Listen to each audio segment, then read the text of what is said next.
Onward led the road again through the sad uncolored plain under twilight brooding dim, and along the utmost rim wall and rampart risen to sight cast a shadow not of night, and beyond them seemed to glow bonfires lighted long ago. And my dark conductor broke silence at my side and spoke, saying, "You conjecture well, yonder is the gate of hell."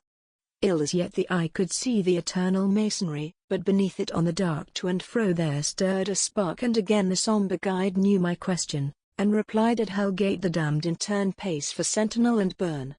Dully at the leaden sky staring, and with idle eye measuring the listless plain, I began to think again. Many things I thought of then: battle, and the loves of men, cities entered, oceans crossed, knowledge gained and virtue lost, cureless folly done and said, and the lovely way that led to the slime pit and the mire and the everlasting fire. And against a smoulder dun and a dawn without a sun did the nearing bastion loom, and across the gate of gloom still one saw the sentry go, trim and burning, to and fro, one for women to admire in his finery of fire. Something, as I watched him pace, minded me of time and place, soldiers of another corps and a sentry known before. Ever darker hell on high reared its strength upon the sky, and our footfall on the track fetched the daunting echo back. But the soldier pacing still the insuperable sill, nursing his tormented pride, turned his head to neither side, sunk into himself apart in the hellfire of his heart. But against our entering in from the drawbridge death and sin rose to render key and sword to their father and their lord. And the portress foul to see lifted up her eyes on me smiling,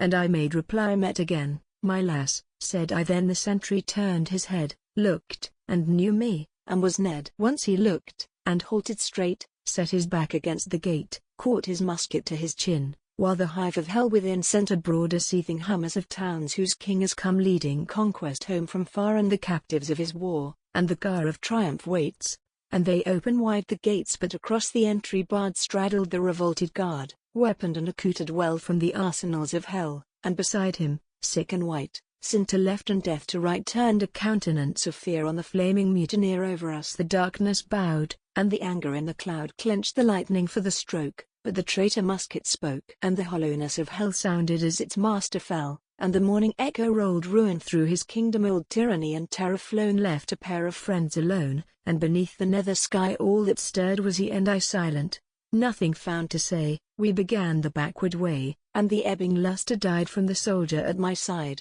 as in all his spruce attire failed the everlasting fire mid most of the homeward track. Once we listened and looked back, but the city, dusk and mute, slept, and there was no pursuit.